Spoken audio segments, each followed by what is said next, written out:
Graça e paz a todos, boa noite. Bom, estamos então estreando, a nossa EBT, Escola Bíblica na terça-feira. É uma revista que, como todas, são indispensáveis para a nossa caminhada nessa educação cristã.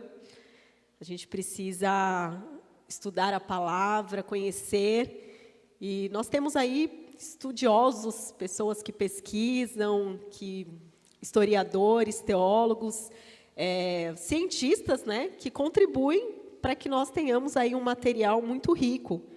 Então, tudo que a gente aborda aí nas lições não é um achismo, não é algo que é dogmático da igreja, não, é baseado no estudo das Escrituras, baseado numa interpretação correta dos originais. E essa revista em especial, talvez, de todas as épocas, ela tem sido aquela que a gente percebe assim na atualidade, aquilo que vem para nos desviar do foco, sutilmente, de uma maneira que vai sendo inserido o pecado, a destruição, e que muitas vezes é visto como natural. Então, essa revista ela é algo prático, é aquilo que nós vivenciamos, que é entendido de todos. Então, a primeira lição, ela foi as sutilezas de Satanás contra a Igreja de Cristo. A segunda, foi a sutileza da banalização da graça. E hoje, a sutileza da imoralidade sexual. Então, não sei se deu tempo aí de vocês que receberam a revista ler, mas a gente vai... Cada tópico aqui dá para ter um estudo assim de uma vigília, Então, a gente vai fazer um pouquinho diferente pelo tempo curto. A gente vai tentar seguir realmente, não em profundidade em cada tema, mas falando aquilo que é necessário, E, ao término de cada tópico aqui, eu vou abrir para os professores da Escola Dominical para contribuírem com um comentário. E as perguntas a gente deixa para o final. Se não conseguirmos responder hoje, a gente utiliza a semana que vem, tá bom? Então, vamos ler aí a leitura em classe, que está em 1 Coríntios, primeira referência, 6, 15 ao 20, e depois Romanos 1, 26 ao 28. Não sabeis vós que os vossos corpos são membros de Cristo? Tomarei, pois, os membros de Cristo e fá-los-eis membros de uma meretriz? Não, por certo. Ou não sabeis que o que se ajunta com a meretriz faz-se um corpo com ela? Porque serão, disse, dois numa só carne. Mas o que se ajunta com o Senhor é um mesmo espírito. Fugi da prostituição. Todo pecado que o homem comete é fora do corpo, mas o que se prostitui peca contra o seu próprio corpo. Ou não sabeis que o vosso corpo é o templo do Espírito Santo que habita em vós, proveniente de Deus, e que não sois de vós mesmo? Porque fostes comprado por um bom preço. Glorificai, pois, a Deus no vosso corpo e no vosso espírito, os quais pertencem a Deus. Romanos. Pelo que Deus os abandonou às paixões infames, porque até as suas mulheres mudaram o uso natural, no contrário à natureza. E, semelhantemente, também os varões, deixando o uso natural da mulher, se inflamaram em sua sensualidade uns para com os outros, varãos para com varãos, cometendo torpeza e recebendo em si mesma a recompensa que convinha ao seu erro. E como eles não se importaram de ter conhecimento de Deus, assim Deus os entregou a um sentimento perverso para fazerem coisas que não convêm, Então, a gente vai falar aqui um pouquinho sobre, primeiro, o que é a imoralidade. Eu peguei aqui uma explicação, trazendo bem no sentido, conceito do dicionário, que fala que a imoralidade significa uma atitude contrária à moral. Então, entende-se que Deus colocou algo em nós que, independente da cultura, independente do tempo, nós temos uma consciência do que é certo e do que é errado, Então, a questão sobre roubo, sobre práticas lascívicas, enfim, tudo, existe uma consciência que condena, que julga, né? E que existe aí essa moral intrinsecamente no ser humano. Então, imoral tem o sentido de libertinagem, obscenidades, é descrita como algo devasso, indecente, desonesto, então, algo amoral, algo que fere o outro e fere a si mesmo, né?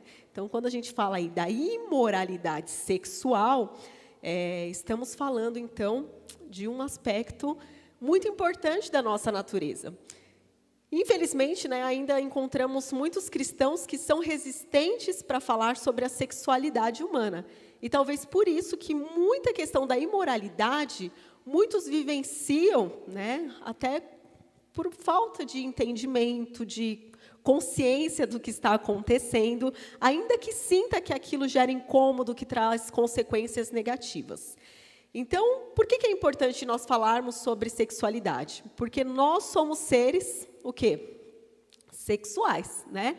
E como seres sexuais, isso significa que Deus nos fez dessa forma, a busca pelo prazer, né? Então, esta sexualidade, ela aflora no ser humano de forma natural, não é pecado, é algo natural.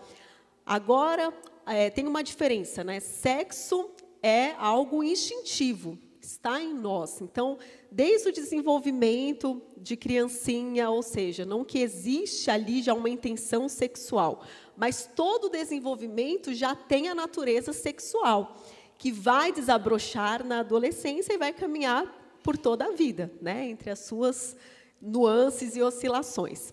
Então, o sexo ele é instintivo, mas a sexualidade é um aprendizado, entende? Isso é importante a gente pegar, né? Sexo é instintivo, agora sexualidade é o quê?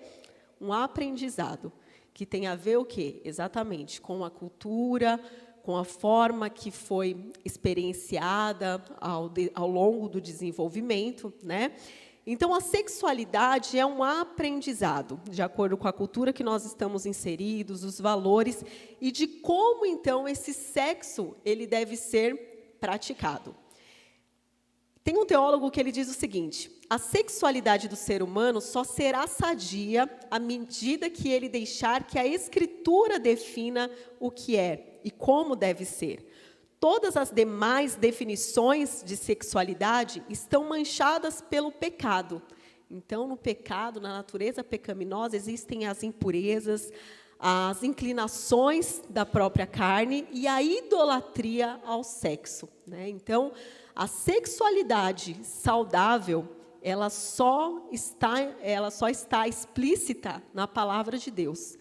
Todo e qualquer meio, ainda que traga algum ensino dentro da psicologia, dentro da medicina, né, que a gente vai ver que fala algumas coisas sobre, por exemplo, a masturbação, dentre outros temas, elas estão manchadas pelo pecado, ou seja, contém meias verdades, né, que podem contribuir de alguma forma, mas podem prejudicar de outras formas.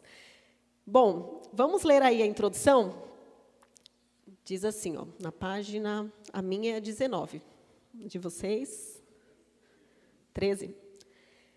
Nesta lição, abordaremos questões relacionadas à sexualidade. Destacaremos que a revolução sexual provocou grandes mudanças na forma como a sexualidade era vista e praticada no Ocidente. Práticas antes vistas como pecaminosas e até mesmo criminosas passaram a ser tratadas com naturalidade e normalidade.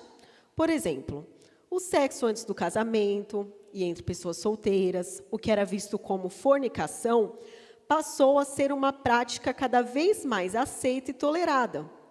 Da mesma forma, o adultério, que já foi até mesmo tratado como crime. Se a gente olhar aí na história, né, nas legislações antigas, existia aí essa questão de ser um crime. Também passou a ser visto como naturalidade, bem como a normalização da homossexualidade. Então, temas, falando aí da sexualidade como aprendizado, aquilo que era visto como errado, que era visto como imoral, ao longo dos anos se tornou o quê? Natural. E até mesmo, né, banalizado nesse sentido, porque a gente vai perceber aí essas formas, né, de ligar alguns temas com um ar de que, olha, é dessa forma que deve ser feito e vivido, até mesmo se tornando um determinismo na vida do ser humano. Preparei para a gente o slide, Ivano.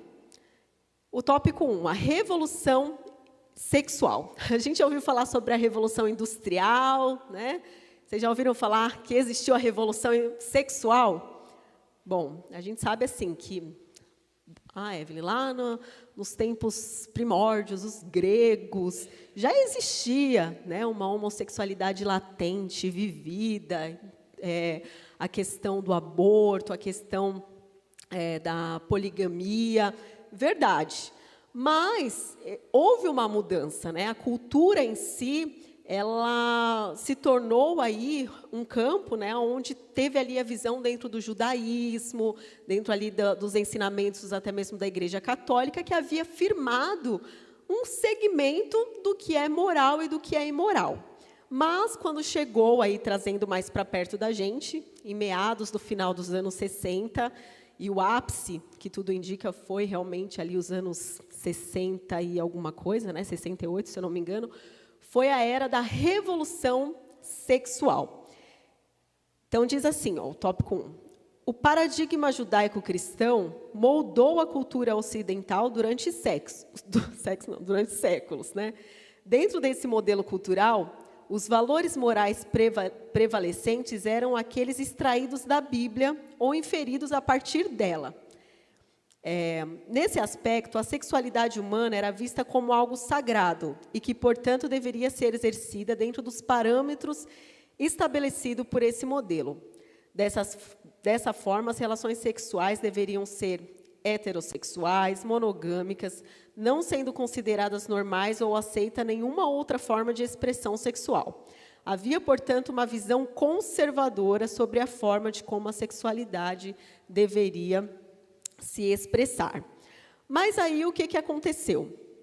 Nesta época, ao que tudo indica, né, o ápice foi nos anos 68, embora não tenha sido ali o seu início, teve um movimento entre os franceses e outras nações envolvidas, que surgiu com um movimento dizendo o seguinte: não, nós precisamos ser livres desses dogmas, da família tradicional, nós precisamos ser livres desses valores que estão instituídos, novamente, né, pela igreja, por uma visão religiosa. Então, eles começaram a disseminar uma filosofia, né, uma filosofia chamada hedonista, de que nós somos seres criados para o prazer, nós estamos aqui para viver o prazer. Né? Então, assim, o que eu tiver vontade, eu tenho que ser livre para viver, para fazer, para me divertir, porque o objetivo final da vida é a minha felicidade. Então, felicidade, na visão dessa filosofia, está relacionada com prazer. E prazer é isso, né? O que a carne pede. E aí as características principais da revolução sexual foram a reforma, né, dos costumes sexuais, o fim do casamento, ou seja, uma banalização da questão do divórcio, né? Então, você é livre para se divorciar, não importa o motivo que seja. O fim da família tradicional, o fim da monogamia, né? A questão aí, não é novo isso não, viu, gente? Essa questão de relacionamento aberto, não é de agora, dessa geração, já vem aí, teve esse princípio, né, lá atrás aí de pessoas que levantaram a bandeira aí dos relacionamentos abertos. A questão do aborto, principalmente por conta da criação, né, da pílula do anticoncepcional. Então, veio essa questão assim, eu tenho a liberdade para engravidar o tempo que eu quiser, mas também eu tenho a liberdade de, se caso engravidar, optar por não ter esta criança. Né? E uma luta aí já iniciou pela descriminalização do aborto. A pílula do dia seguinte também foi aí deu uma forte guinada na questão do aborto. Para quem não sabe, a pílula do dia seguinte tem um campo aí de discussão, mas estudos mostram, né, que 50% dos casos ela é um método, sim, abortivo, né? Então, não tem como dizer ao contrário, induz aí, sim, ao aborto.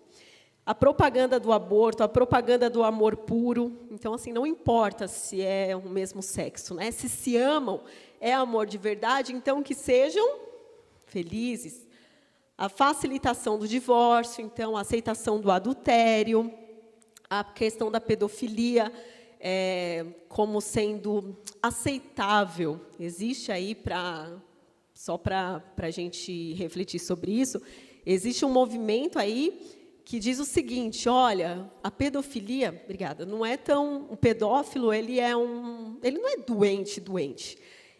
O ser humano é um ser em evolução, né? Então, se ele está, isso não é nada místico, não. Eles acreditam exatamente nesse entendimento, né, da forma de se ver o descobrimento humano de si.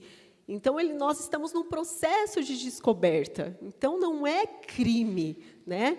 Então, se ele vive dessa forma, se ele entende dessa forma, ele não precisa ser preso, ele não precisa ser excluído da sociedade e nem sequer precisa de um tratamento. Então, já existe aí um discurso que aceita o pedófilo para viver em comunidade. O incesto, né, a questão do menage, que é o sexo em grupo, a zoofilia com animais. Então, já existe aí toda uma narrativa que desconstrói essa visão de que isso é imoral. Não tem nada de imoral. O ser humano é um animal que está como um animal, né? Somos só mais um animal, que estamos em busca do prazer. E precisamos ser livres para nos descobrir, certo? Então, olha só, quando nós falamos de sexo, podemos pensar em sua finalidade fisiológica. Então, é o prazer, é a procriação. O Senhor falou, olha, multiplicai-vos, e isso se dará através da relação sexual. Mas também existe aí a finalidade incluída por esse sistema, que é a finalidade material, a troca do prazer pelo dinheiro, ou seja, a prostituição. Mas não termina aí, né? A pretensão da revolução sexual era também usar o sexo com propósito político, que até hoje a gente observa, né? O outro lado aí, temos os conservadores, e tem o outro lado da política que usa essa temática para ganhar adeptos, né? Então, é isso aí, vamos legalizar aborto, o casamento precisa ser entendido de outra forma e aceito de outra forma. Desde criança, o seu filho, na escolinha, ele pode usar o banheiro tanto das meninas quanto dos meninos. O menininho tem direito de escolher qual é o nome dele, se ele vai se chamar Maria, não é assim? Ou a menininha vai escolher se vai se chamar João. Então, assim, é uma forma já política mesmo de ganhar adeptos, né? E, pensando nisso, a gente vê na Bíblia esse exemplo de uma liberdade sexual em troca do controle político. É só a gente relembrar da história de João Batista, né? Salomé, ali, na verdade, Salomé, que foi pedido para que aquela mulher ela dançasse, né? E o rei ali ele solicitou o seguinte: olha, dança para mim e peço o que você quiser. E ela falou assim: me dá a cabeça do profeta, né? Então, é isso? Falei errado? Então, ela pede a cabeça do profeta e, em troca, ela se expõe ali. Então, esse jogo político que envolve, né, a prostituição também. É muito mais sério do que nós imaginamos. Segundo tópico, a quebra de um tabu. Então, repetindo aqui, a partir dos anos 1960, o Ocidente passa por grandes mudanças sociais. Os movimentos de contestação, principalmente da moral cristã, ganham cada vez mais visibilidade. Com a chegada da TV, a contracultura chega com muito mais força e de uma forma muito mais presente nos lares. Os historiadores observam, por exemplo, que a contracepção e a nudez em público e outras formas alternativas de sexualidade, bem como a legalização do aborto, foram fenômenos que começaram a ganhar forças nas cidades orientais, na sociedade ocidental a partir dessa época. Dessa forma, a sexualidade, conforme defendida pelo cristianismo, passou a ser considerado um tabu e a ser quebrado. A partir de 1980, cresce a indústria pornográfica e a relação sexual, antes do casamento, torna-se uma prática cada vez mais aceita. Sentindo a pressão social e cultural, muitos dentre os evangélicos passam a fazer concessões a essa nova moralidade. A relação sexual entre pessoas solteiras, o relacionamento extraconjugal e a homossexualidade passam a ser vistos mais naturalmente, né? Então, a quebra do tabu. E isso, então, passa a ser naturalizado em muitas comunidades cristãs. Então, a gente, se olhar historicamente, a primeira igreja a ser atingida foi, de fato, a Igreja Católica, né? Que antigamente tinha isso, né? O casamento, a questão do sexo antes do casamento era visto ali como um pecado. Hoje, não existe mais o confessar, até mesmo por padre, né, gente? Isso aí não é mais pecado considerado. E aí entra, então, a questão de muitas igrejas evangélicas que também passam a fazer vista grossa, entendendo assim, é uma nova geração, é um novo tempo. Então, vamos tratar de outros pecados que são mais importantes. Quando, na verdade, a gente observa o quanto isso fere, né, o ser humano em sua constituição, em sua história e, principalmente, em sua vida espiritual, onde a gente vai perceber aqui que abre caminhos, né, para acusações espirituais, opressão e um distanciamento, naturalmente, de Deus, né? As principais distorções de uma sexualidade sadia. Eu estou correndo aqui por causa do tempo, tá? Mas daqui a pouco a gente abre aí para comentar melhor aí. A prática da fornicação.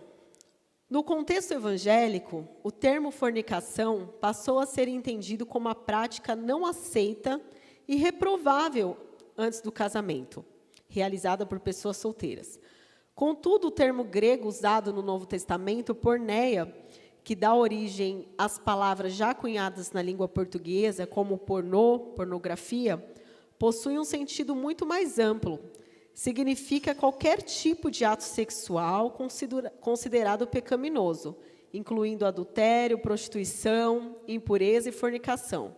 Na verdade, porneia classifica as palavras prostituição e fornicação como sinônimas.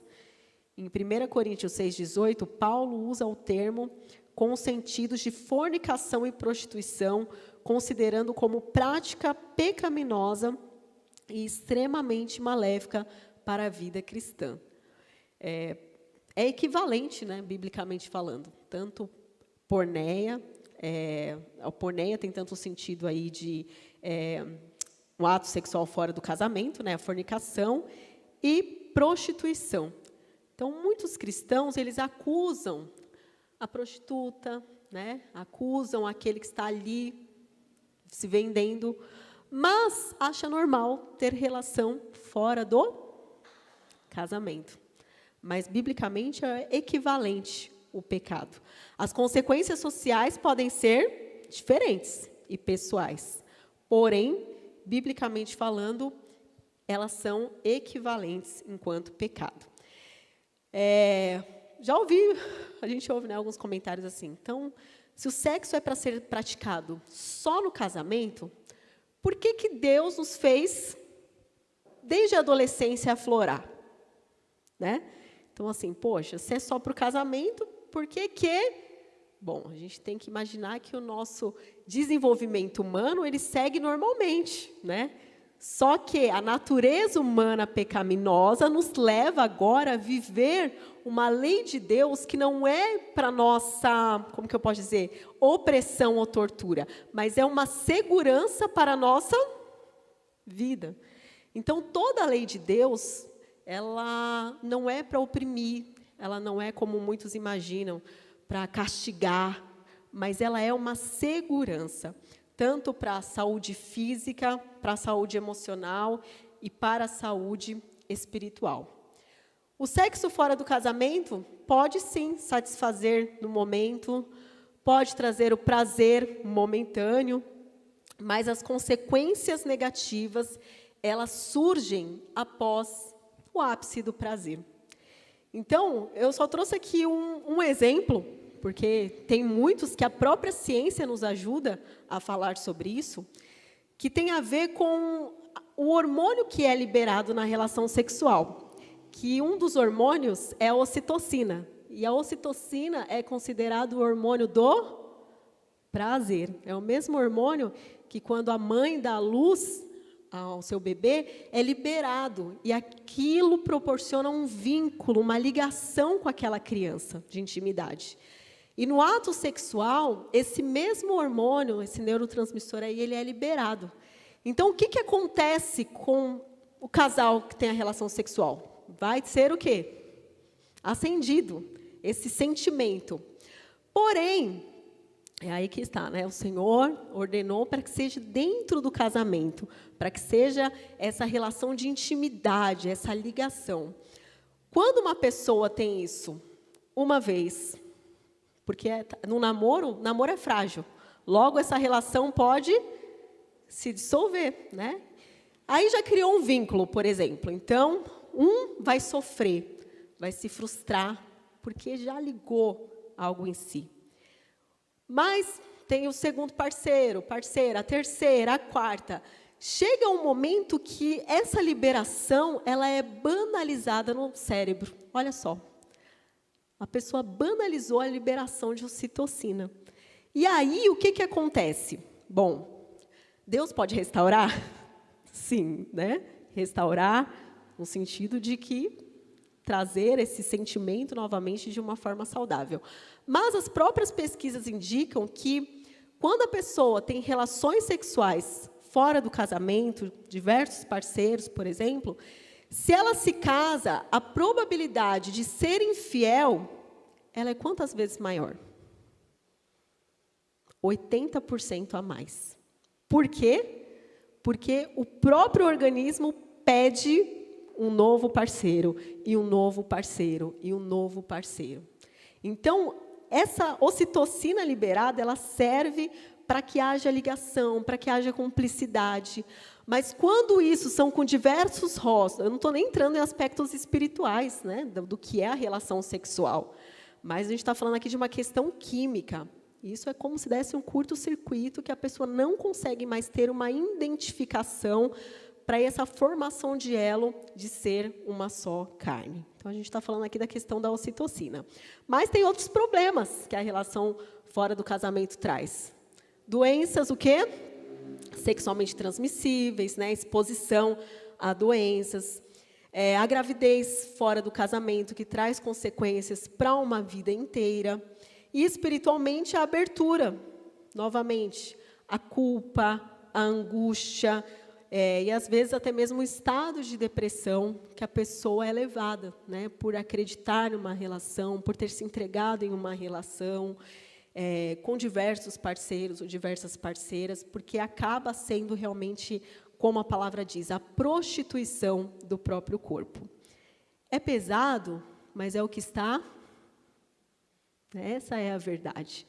Então, quando nós fazemos vista grossa, ou realmente sutilmente a gente é levado a não falar coisas porque vai doer aos ouvidos, nós estamos indo por um caminho de gerar, né, no outro uma vida de dissabor por não conhecer a palavra e o que de fato é. No fundo já existe, né, gente? A questão da moralidade, da consciência.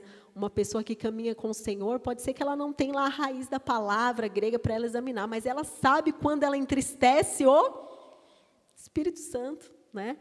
Então, a própria palavra, a gente não precisa, muitas vezes, conhecer ali na letra, mas o interior, ele já, olha, obra da carne, fruto do Espírito, né? Então, já existe ali essa condenação interior. O outro tópico a ser falado é o adultério. Adultério não é crime, mas é pecado. O adultério já foi considerado crime pela legislação brasileira até a revogação da lei que regulamentava. Hoje não é considerado mais um crime. Contudo, à luz da Bíblia, não deixou de ser um pecado. A Bíblia Sagrada reprova veemente a prática do adultério. Quando Davi adulterou com Betseba e o profeta Natã amando de Deus, condenou de forma dura o seu ato pecaminoso, na literatura sapiencial, especialmente os provérbios, sobejam as advertências contra essa prática. Jesus e seus apóstolos também condenavam esta prática do adultério. Então, de Gênesis a Apocalipse, vai falar sobre o adultério, né? O adultério é tirar a forma original. É um pecado que, quando ocorre, é necessário, né? A confissão, o arrependimento. Mas a gente sabe que o adultério ele traz consequências tanto para a própria pessoa como para a própria família, né? Ele traz a consequência de uma restauração ali da confiabilidade novamente, da fidelidade, aquilo que ocasiona para os filhos, os traumas que um adultério acaba promovendo. Mas, hoje, nós observamos que nós temos uma sociedade que incentiva o adultério, né? E se você observar aí as músicas, pode ser, gente, do CD lá para criança hoje em dia, né? Lá tem a questão do amor, da paixão, que é o quê? Proibido, que é fora da relação conjugal, se exalta aí. As músicas de sucesso hoje estão relacionadas a estas práticas. O glamour é esta prática. A mensagem secular diz: um caso extraconjugal traz mais vida para a sua vida, traz emoção, traz aventura. Já tem terapeutas de casais que orientam isso. Olha, talvez você precisa ter uma experiência fora do casamento, para você se conhecer melhor, para você ver se é isso mesmo, né? Se você não está vivendo uma vida monótona, olha, você precisa observar, você precisa se dar, aí como que é a palavra? Se dar a liberdade, né? Dê essa experiência a si. Inclusive, pode dar uma guinada no seu casamento. Quando terapeutas falam assim, olha, o homem vai lá e tem a sua experiência, e a mulher vai lá e tem a sua experiência, né? Olha, encontre com outros casais, para que vocês se divirtam, para que vocês troquem experiências. Então, saia dessa caixinha. Por que tem que ser assim? Não é esse o confronto? Por que tem que ser assim? Porque você leu na Bíblia? Porque o pastor da sua igreja falou? Não, você é livre para experimentar, você é livre para viver a sua busca pelo prazer. E aí, o que a mídia não mostra, o que esses discursos que muitos querem ouvir não mostra, é que uma família, onde teve uma experiência onde o casal, um traiu o outro, a infidelidade, o que ocasionou na vida de uma criança, o que ocasionou no coração de uma mulher, no coração de um homem, o que trouxe para aquele lar como consequência as enfermidades emocionais, né? Ansiedade, depressão, mal-estar. Então, isso a mídia não mostra. Mas está aí incentivando. Nas novelas, a novela, qual é o conteúdo da novela? É a paixão proibida, né? É aquilo que é fora. Gente, sem brincadeira, vai assistir um filme hoje. Um filme americano, né? Um filme... Eles estão mostrando hoje assim, vou pegar um exemplo, a mulher que tem uma vida tradicional. Ela tem o marido, ela tem os filhos, só que ela está em crise. E o que ela vai viver? A sedução no trabalho, né? Do chefe que leva ela para passear e tira ela daquele lugar opressor que é a casa, os filhos, o marido, uma família tradicional. E lá ela é liberta. E lá ela é liberta. Eu acredito que qualquer filme ali que você vê, vai no Netflix, tem uma mulher na capa, tem um enredo assim, né?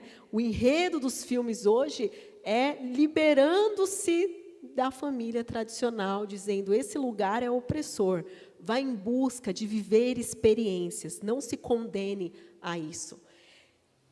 Vocês concordam? Vocês estão quietinhos? E, enfim, né, a verdade é isso, que o adultério destrói um lar, desentrega uma família, fere o cônjuge, ao ponto de, muitas vezes, não voltar a esse novo lugar, né, de encontro. Então, infelizmente, às vezes nós encontramos, né, sempre existiu, mas hoje talvez com maior força, dentro de muitas congregações, de muitas comunidades cristãs, existir, né, essa banalização, onde o importante é ser feliz, e a gente pode, então, nos dar a experiência. Se eu não gostar, depois eu me arrependo, Deus me perdoa, né? Será que dá tempo? Bom, terceiro tópico, talvez é o mais difícil, né, nos nossos dias, da gente falar um pouquinho a respeito, mas é necessário, que é a homossexualidade, uma contradição da ordem natural. Os cristãos que têm na Bíblia sua única regra de fé, compreendem a homossexualidade como um comportamento adquirido, e não como um determinismo biológico. Não há nenhum dado científico confiável que diga que a homossexualidade seja genética.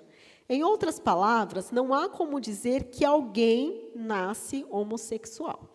Então, estudos feitos já com gêmeos que carregam ali a mesma carga, bagagem genética, eles são idênticos. E um se assume como homossexual e o outro não.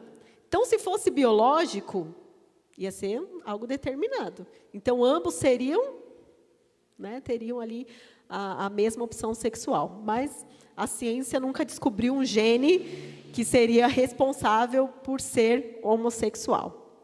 Então, é isso, né? O caso de gêmeos idênticos comprova isso. A realidade tem mostrado, e as pesquisas confirmam, que há gêmeos em que um é homossexual e outro não. Se a homossexualidade fosse genética, isso jamais aconteceria. Em outras palavras, os gêmeos seriam homossexuais, pois possuem a mesma constituição genética.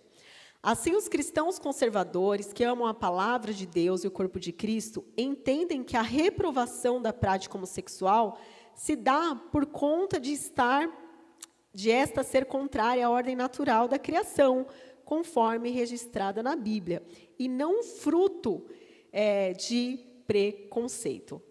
É o que muitas vezes tenta se falar e não compreende-se, né? Nós não condenamos a pessoa em si, ninguém condena um ser humano, nós não temos autoridade para condenar ninguém, mas a prática, ela é o quê? Condenável, assim como o roubo, assim como a mentira, né? Só que, quando nós estamos falando da homossexualidade, ela abarca uma constituição, uma vida, um comportamento. Então, por isso que se tem um peso maior. Não é que o pecado é maior, mas tem, sim, um impacto maior em toda a vida, na totalidade da vida da pessoa. A gente tem vários exemplos bíblicos que nos dão respaldo para falar sobre a condenação da prática homossexual. Por exemplo, eu vou pedir para vocês abrirem umas referências para me ajudar, pode ser? Então, alguém pode abrir em Juízes 19, 22 ao 24. E outra pessoa em Romanos 1, 26 a 27. Juízes 19, 22 a 24, Romanos 1, 26 a 27. E eu vou ler aqui em Gênesis 19, 4 ao 8, que diz: Mas antes que se deitassem os homens daquela cidade cercaram a casa. Os homens de Sodoma, tanto os moços como os velhos, sim, todo o povo de todos os lados, chamaram por Ló e lhe disseram: Onde estão os homens que à noitinha entraram na sua casa? Traze-os para fora, para que nós abusemos deles. Então Ló a porta fechou após si e disse-lhes: Rogo-vos, meus irmãos, que não façam mal. Tenho 2 filhas virgens e vou tratai como vos parecer. Porém, nada façais a estes homens, porquanto se acham sob proteção do meu teto. Então, essa referência, né? Por que Sodoma foi uma cidade destruída por Deus? Porque ali os homens eram entregues às suas próprias paixões. Depois do pecado, gente, tudo ficou em deformidade. Por isso que é o caminho de obediência, o caminho de ser moldado pelo Espírito de Deus, que nos ajuda a lidar com as obsessões da nossa alma, né? Todos nascemos assim. Todos nós podemos ter uma tendência homossexual. Todos nós podemos ter vontade de roubar. Todos nós podemos ser tentados a mentira. A questão é, eu escolho viver a palavra, né? Me submeter ao Espírito para ser conduzido, alinhado ao Espírito de vida, ou eu escolho ceder às vontades da minha carne? Porque todos nós estamos sujeitos a isso. E aqui fala, né, que os sodomitas, eles eram realmente entregues às suas vontades carnais.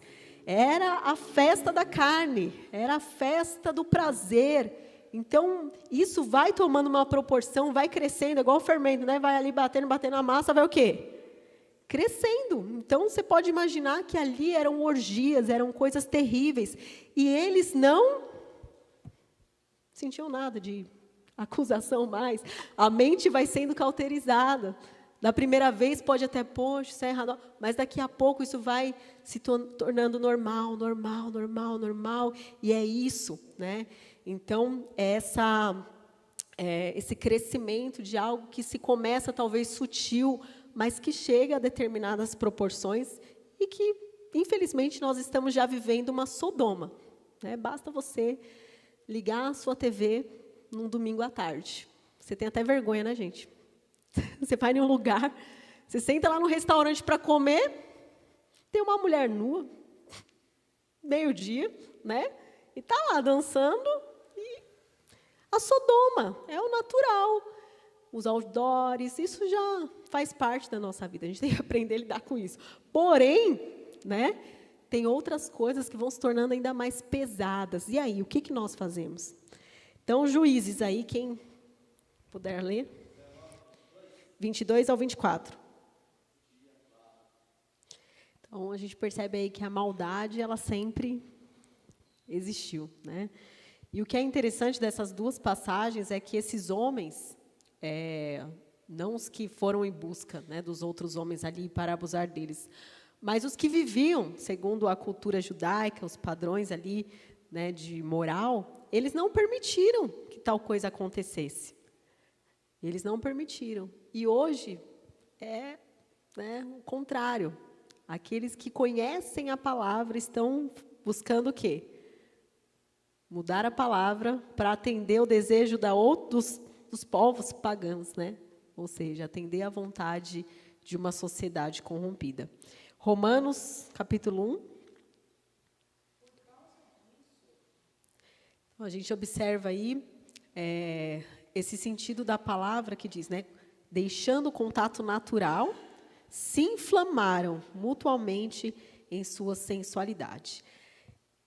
Em debates que você vê lá alguém defendendo, dizendo que a prática homossexual era permitida sim, que precisa ser averiguado. Não tem como, né? No debate teológico, sempre a Bíblia vai ter razão. Por mais que o outro lado lá tente trazer uma outra interpretação, uma outra raiz na palavra, nunca consegue chegar, dizer, não, peraí, vamos estudar isso aqui direito. Não tem como. Então, o que hoje em dia se desenvolveu? A tal da teologia inclusiva. Então, já que a gente não pode mudar, né, aqui no que está, porque a Bíblia está dizendo isso, a gente vai adaptar a um novo modelo social. Então, hoje, gente, se você for aí, de repente, até mesmo em uma livraria evangélica, você vai encontrar lá com uma Bíblia que vai estar escrito Teologia Inclusiva. E lá, então, a questão ali está inserido a atualização da Bíblia. A atualização da Bíblia é mudar alguns conceitos para que se tornem mais aceitáveis, para que se possa incluir esse grupo que foi excluído, né, que foi como que condenado pelas Sagradas Escrituras, mas vamos moldar, vamos trazer uma outra forma para que esse grupo possa ser incluído. Então, hoje, a teologia inclusiva, ela diz o seguinte: viva a sua escolha homossexual. Os tempos mudaram. E a Bíblia também está sendo mudada para incluir você, né? A sua prática. É claro que Deus ele nunca excluiu o pecador. Deus nunca excluiu um mentiroso. Deus nunca excluiu o fofoqueiro, né, gente? Que é pecado também, né? Nunca excluiu o fofoqueiro. Deus nunca excluiu o que teve a prática adúltera. Ao contrário, Jesus ele sempre demonstrou perdão, né? Aceitou o arrependimento, só que ele disse, vai e não peques mais, né? Então, a teologia, inclusive, ela é uma abordagem que diz o seguinte, Deus é amor. Então, peraí, se Ele é amor, Ele vai aprovar todas as relações humanas. Vai aprovar todas as relações humanas, vai aprovar esse tempo com essas mudanças. Então, essa linha de pensamento tem propiciado o surgimento de igrejas homossexuais, em que são admitidos como membros, né, para ter ali uma função executiva ali, ativa, e dizendo que isso não é um impeditivo para a vida cristã e muito menos para a sua salvação, desde que haja um amor genuíno no seu coração. Então, se dois homens se amam de verdade, é amor, então aceito, porque Deus é amor, né? A falácia desse pensamento é que a mesma Bíblia que nos ensina que Deus é amor, igualmente diz que Ele é santo e que sua vontade quanto à sexualidade humana é que ela seja expressa, obviamente, dentro de um casamento heterossexual.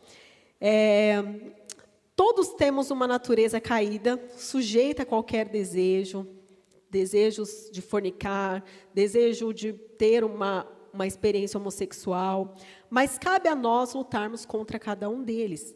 Então, ainda se a pessoa, hoje se fala muito disso, né? Quais são os fatores comportamentais que levam uma pessoa a ter uma predisposição à homossexualidade? Tem muitas coisas, né? Tem um aprendizado desde a infância, adolescência, que podem contribuir para que ela tenha uma propensão à homossexualidade. Mas, a partir do momento que essa pessoa entende que, peraí, isso não é a vontade de Deus para mim, ainda que eu tenha toda essa predisposição, ela precisa se submeter à palavra de Deus, né?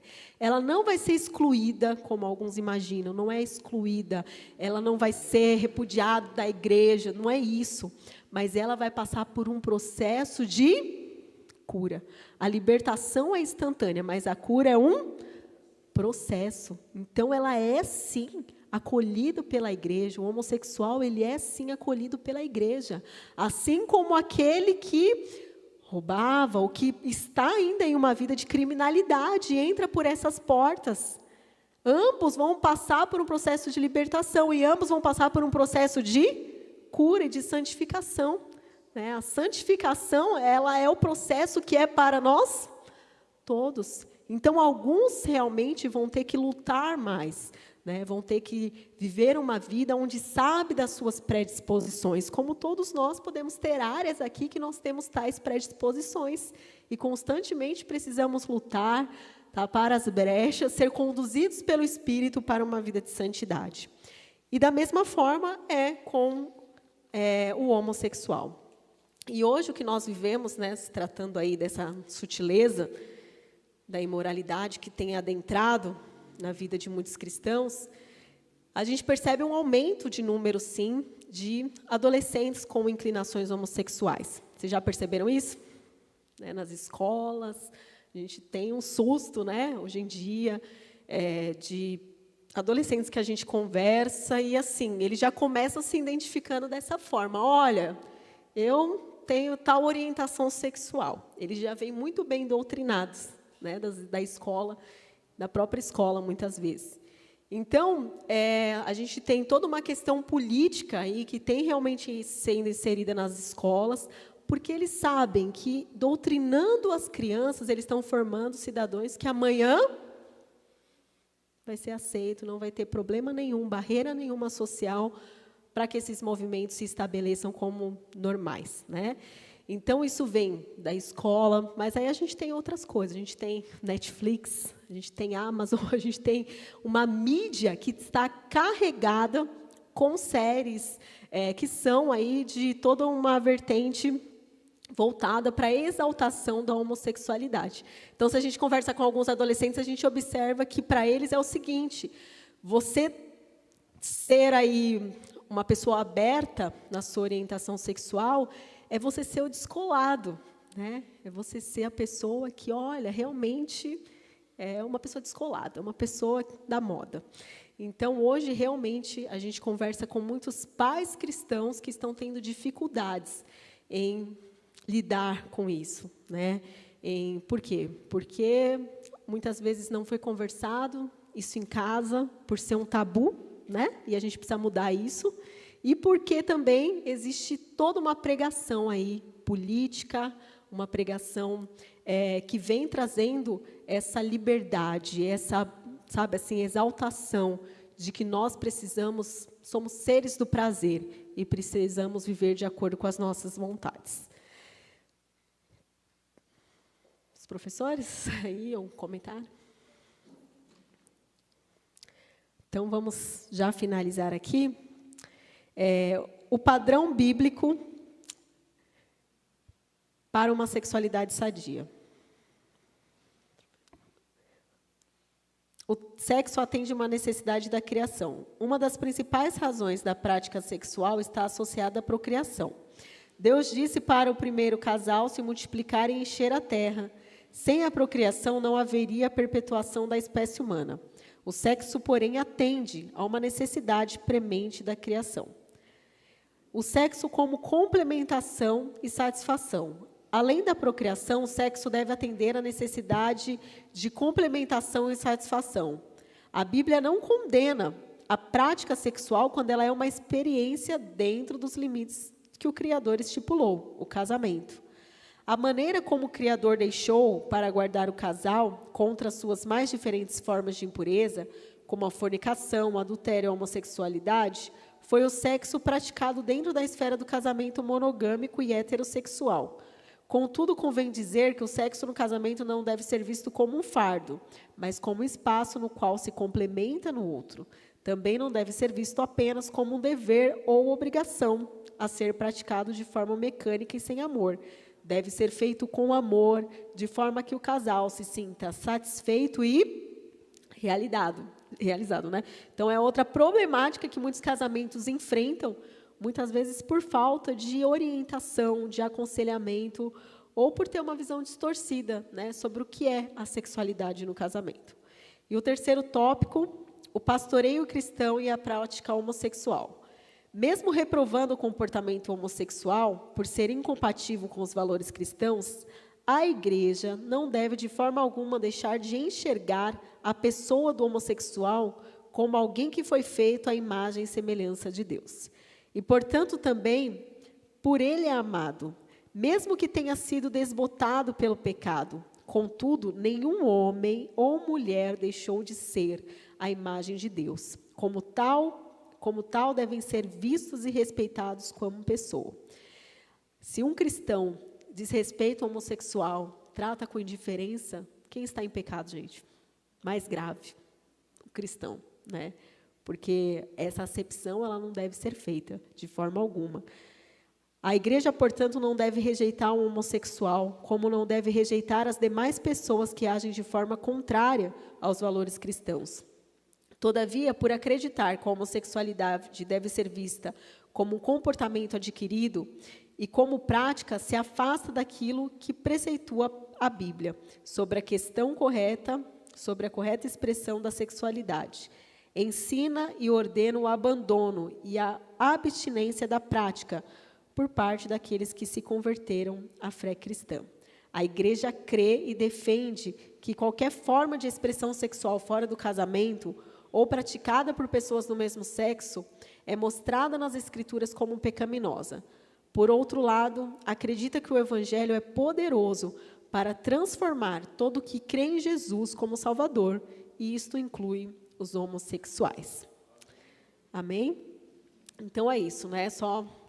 O sexo é a celebração do amor, e é dentro do casamento que ele precisa ser desfrutado, para o fortalecimento da cumplicidade, o estreitamento da confiança.